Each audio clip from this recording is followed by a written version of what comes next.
కూటమి మిగిలిన పార్టీలను వ్యతిరేకిస్తున్నట్టు అవదా? ఎందుకంటే జగన్మోహన్ రెడ్డి గారు ఎవరన్న వాళ్ళకి ఇప్పుడు వేమిరెడ్డి ఆయన నెల్లూరు ఆయన భార్యకి సీట్ అడిగారు అదంటే ఆయన ఇవ్వలేదు, ఆయన ఇటు వచ్చేసారు, ఇక్కడ సీట్ ఇచ్చారు.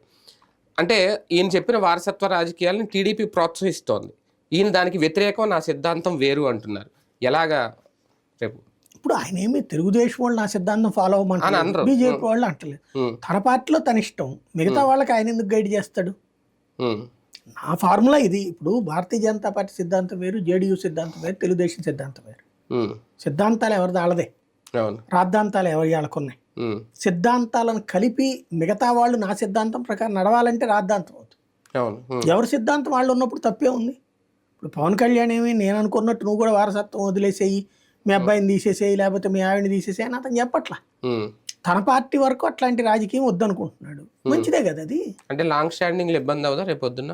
ఏముంటది, అక్కడ వారసత్వాలు పెరిగిపోతా ఉంటాయి, ఈయన దానికి వ్యతిరేకం అయితే కొలాబరేషన్ వాళ్ళ పార్టీ నేనేం నాయకుడు కాదు కదా, వాళ్ళ పార్టీని నువ్వు నా మాటిని కూడా అంటలేదు కదా. అనన్నప్పుడు ఇంకేం ప్రాబ్లం?